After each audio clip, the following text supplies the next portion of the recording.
दोस्तों, एक समय ऐसा था जब भारत को सोने की चिड़िया के नाम से भी जाना जाता था, क्योंकि इस दौर के राजाओं की शान शौकत के चर्चे दुनिया भर में थे। हालांकि यही दौलत दुनिया भर के हमलावरों को अपनी ओर खींचती थी। इसलिए उस दौर के राजा अपने खजाने को बचाने के लिए इनसे जुड़ी जानकारियां गुप्त रखते थे। उस दौरान कई क्रूर आक्रमणकारी भले ही राजाओं की सत्ता छीनने में कामयाब रही, लेकिन वह कई छिपे हुए खजानों को हासिल नहीं कर सके। भारत में ऐसे कई खजाने हैं जिनकी तलाश अभी करनी बाकी है। दोस्तों, आज के इस वीडियो में हम आपको भारत के 7 लुप्त खजानों के बारे में बताने जा रहे हैं। दोस्तों, वीडियो को शुरू से लेकर आखिरी तक जरूर देखना। और अभी तक आपने हमारे चैनल को सब्सक्राइब नहीं किया है तो उस साइड वाले रेड बटन को दबाकर साइड में घंटे को क्लिक करके ऑल का ऑप्शन जरूर सिलेक्ट करें। कृष्णा नदी का खजाना गोलकोंडा। कृष्णा नदी के बारे में तो हम सब जानते हैं और गोलकोंडा हैदराबाद की एक तहसील है। गोलकोंडा में एक बहुत बड़ा किला भी है जो गोलकोंडा किले के नाम से भी जाना जाता है, जो 1518 से 1687 तक कुतुब शाही वंश की राजधानी हुआ करता था। यह जगह हीरे की खदान के लिए दुनिया भर में मशहूर थी। कहा जाता है कि दुनिया के सबसे मशहूर हीरे कोहिनूर और खूब हीरे को यहाँ से ही निकाले गए थे। बता दें कि गोलकोंडा में हीरों की खदान में आखिरी बार खुदाई 14वीं शताब्दी में की गई थी। तब भारत दुनिया भर में एकमात्र ऐसा देश था जहां पर हीरे निकाले जाते थे। हीरे की यह खदान कहाँ थी, इसका आज तक सही से कोई अंदाजा नहीं लगाया जा सका है, पर कहा जाता है कि यह हीरों की खदानें कृष्णा नदी के किनारे हुआ करती थी और लोगों का मानना है कि हीरों की खदानों से निकाले गए हीरे आज भी कृष्णा नदी के तल में पड़े हुए हैं।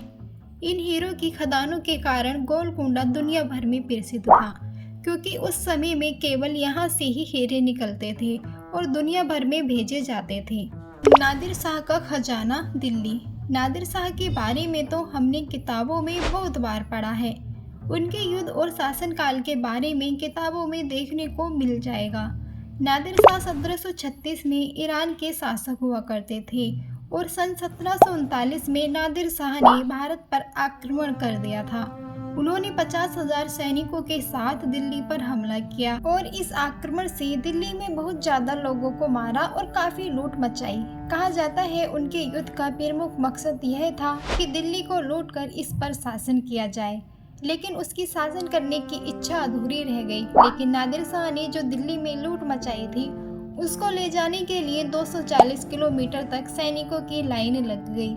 और कहा जाता है कि जब नादिर शाह दिल्ली को लूटकर वापस जा रहे थे तो उनके ही तब्बू में उनके सैनिकों ने उनकी हत्या कर दी थी। और नादिर शाह के मरने के बाद यह खजाना अहमद शाह दुर्रानी के हक में चला गया। कुछ समय बाद अहमद शाह दुर्रानी की किसी बीमारी के कारण मौत हो गई और कहा जाता है कि उन्होंने वह खजाना मरने से पहले कहीं छुपा दिया था। इस खजाने के अंदर बहुत सारा कीमती सामान था, जिसमें सोने चांदी के जेवरात थे, जिसका आज तक किसी को कोई पता नहीं चल पाया है। मीर उस्मान अली का खजाना हैदराबाद। मीर उस्मान अली खान अपने समय के बहुत ही अमीर आदमी हुआ करते थे और वह हैदराबाद के निजाम हुआ करते थे और वह हैदराबाद के पहले रजर प्रमुख बने। और उस समय वह इतने बड़े राज्य पर शासन करते थे कि वह इंग्लैंड के बराबर था। उन्होंने सन 1947 में निजाम के विवाह के अवसर पर उन्होंने महारानी एलिजाबेथ द्वितीय के लिए हीरो से बना हार, मोती से बना तिजारा और हार शामिल है, जो आज भी वहां की महारानी द्वारा पहना जाता है। सन 2008 में फोर्ब्स मैगजीन ने उन्हें दुनिया का चौथा सबसे अमीर इंसान बताया था और टाइम मैगजीन ने 1937 में उनको दुनिया का सबसे अमीर आदमी बताया था। वह हैदराबाद में किंग कोटी पैलेस में रहते थे। उन्होंने उसे अपने रहने के लिए बहुत समय पहले बनवाया था और वह अपना सारा खजाना, सारा धन दौलत उसी के नीचे अंडरग्राउंड कमरे में या तहखाने में रखते थे। और जब 1933 में हैदराबाद भारत का हिस्सा बना तो भारत सरकार ने उनका कुछ खजाना तो हासिल किया, लेकिन आधे से ज़्यादा खजाने का आज तक कोई पता नहीं है। और कहा जाता है कि उनके खजाने में रूबी, हीरे, मोती, नीलम, बहुमूल्य गहने और स्वर्ण मुद्राओं का भंडार है। यह खजाना इतना विशाल था कि आज के समय में उसकी कीमत करीब $35 बिलियन है। जयगढ़ के किले का खजाना राजस्थान। राजस्थान के कुछ खजानों की चर्चा समय समय पर होती रही है। राजस्थान के जयपुर में स्थित जयगढ़ का किला इन्हीं में से एक है। इस किले में तोप बनाने का कारखाना, शस्त्रागार, महल, बगीचे आदि बने हुए हैं। इसी किले में एक है मानसिंह प्रथम का खजाना। मानसिंह अकबर का सेनापति था। माना जाता है कि 1580 में उन्होंने अफगानिस्तान को जीत लिया था और मोहम्मद गजनी के खजाने को लेकर वह भारत आ गया, लेकिन उसने इसके बारे में अकबर को नहीं बताया। उसने इस खजाने को जयगढ़ किले में दफना दिया। यह माना जाता है कि उसने महल के नीचे तहखाने बनाए और खजानों को उसमें भर दिया।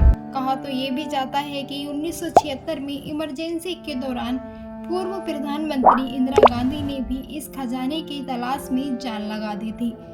कई महीनों तक खुदाई चलती रही, लेकिन उनकी ये खोज व्यर्थ गई और उन्होंने घोषणा कर दी कि किले में इस प्रकार का कोई खजाना नहीं है। जयगढ़ खजाने को लेकर राजस्थान में एक और कहानी प्रचलित है। ऐसा माना जाता है कि मान सिंह ने इस खजाने के बारे में जोधा भाई को बता दिया था। जोधा ने इस खजाने को फतेहपुर सीकरी स्थित एक मंदिर में रखवा दिया था। वक्त की रेत में ये मंदिर दफन हो गया और साथ ही हो गया खजाने का रहस्य भी। स्थानीय लोग मानते हैं कि खजाना अभी भी उसी मंदिर में है। कुछ इतिहासकारों का मानना ये भी है कि जयगढ़ किले का खजाना था, लेकिन राजा जयसिंह ने उस खजाने से वहां के जयपुर शहर का विकास किया। पद्मनाभ स्वामी मंदिर का खजाना केरल। पद्मनाभ स्वामी मंदिर केरल के तिरुवनंतपुरम में स्थित है। इसके गर्भभाग में भगवान विष्णु की विशाल प्रतिमा शेषनाग पर सैन्यावस्था में विद्यमान है। वह पूरी दुनिया में सबसे अधिक अमीर हिंदू मंदिर है। यह मंदिर एक ऐसे इलाके में बना हुआ है जहां कभी कोई विदेशी आक्रमण हमला नहीं हुआ, क्योंकि ज्यादातर आक्रमण भारत के पूर्वी और पश्चिमी सीमा की तरफ से होते थे। यह मंदिर उस समय चर्चा में आया जब सुप्रीम कोर्ट के ऑर्डर के ऊपर इसका भूमिगत कमरा खोला गया। 27 जून 2011 यही वो तारीख थी जब तहखाने खोलने का काम शुरू किया गया। तो उसके अंदर 7 तिजोरियां थीं। उनमें से 6 तिजोरियां खोल दी और सरकारी कर्मचारियों की आंखों के सामने इतना खजाना दिखाई दिया कि कोई सोच भी नहीं सकता था। इतने सोने चांदी के जेवरात, हीरे, बर्तन और मूर्तियां और बहुत कुछ भी था। उस समय उस खजाने की कीमत 22 अरब डॉलर लगाई गई थी।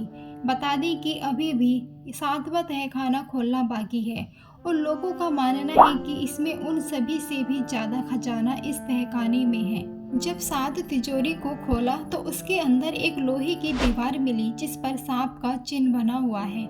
हिंदुस्तान टाइम्स अखबार के मुताबिक 7 तिजोरी के आगे एक सांप है। उस तहखाने को जोड़कर कई अंधविश्वास जनित कहानियां सुना दी गई। पद्मनाभ मंदिर के 7वें द्वार को खोलने व उसके खजाने को खोलने की बात होती है तो एक भय अनहोनी की कहानी सामने आ जाती है, क्योंकि मंदिर के 7वें द्वार पर कोई ताला नहीं लगा है, न ही कोई कुंडी लगी है, बल्कि सांपों के प्रतिबिंब ही इस द्वार की रक्षा करते हैं। कहा जाता है कि इस दरवाजे को मंत्रों द्वारा ही खोला जा सकता है। बता दें कि इस तहखाने में जितना खजाना है वह इस पूरे खजाने से बड़ा है। सोचिए उस तहखाने से क्या निकलेगा, लेकिन इस 7वीं तिजोरी का राज क्या है और किस प्रकार खोला जा सकता है, आज तक किसी को नहीं पता चल पाया है। सोनभंडार गुफा का खजाना बिहार।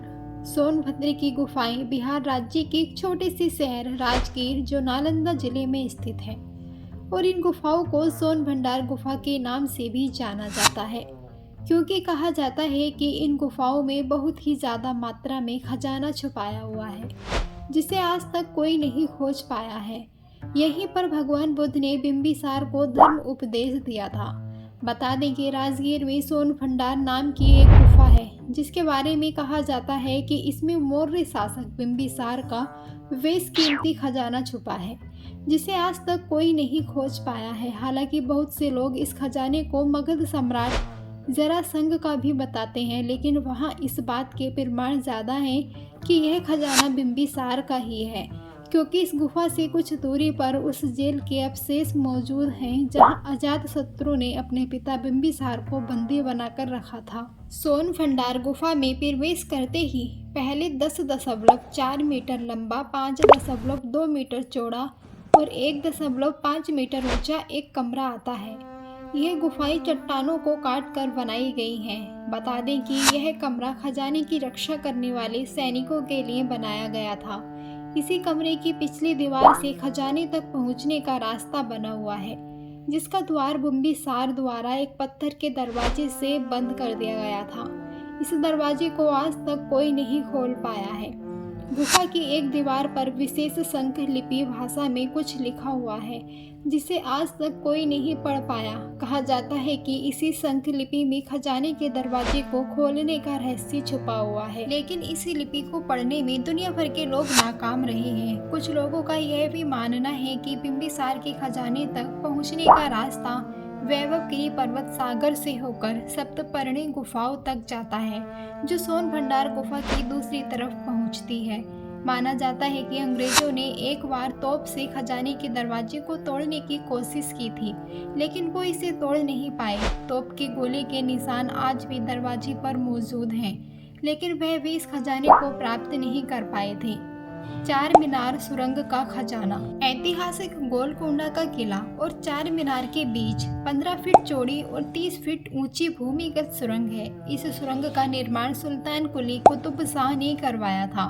माना जाता है कि इस सुरंग में शाही परिवार द्वारा अपने खजाने को छुपाने के लिए इस सुरंग का निर्माण करवाया था और सुल्तान कुतुब शाह ने अपना शाही खजाना रखवाया था। वैसे तो इस सुरंग को बनाने का मकसद मुश्किल समय में किले से चार मीनार तक पहुंचना था, परंतु बाद में यहाँ गुप्त तहखाने बनवाए गए और सोने चांदी के सिक्के सहित बहुमूल्य रत्न, हीरे, जवाहरात आदि जमा किए गए। निजाम मीर ओस्मान अली ने 1936 में यह खजाना निकालने के लिए नक्शा बनाया था, लेकिन खुदाई नहीं की गई। अगर आज इस खजाने की फिर से खोजबीन की जाए तो शायद यह खजाना भारत को मिल सकता है। माना जाता है कि इस सुरंग में सुल्तान कुतुब शाह का खजाना मौजूद है। दोस्तों, हमने आपको इस वीडियो में भारत के hidden treasure not found in India के बारे में बताया है। इसके अलावा भी बहुत से ऐसे छोटे खजाने हैं जिनका आज तक किसी को पता नहीं चला है।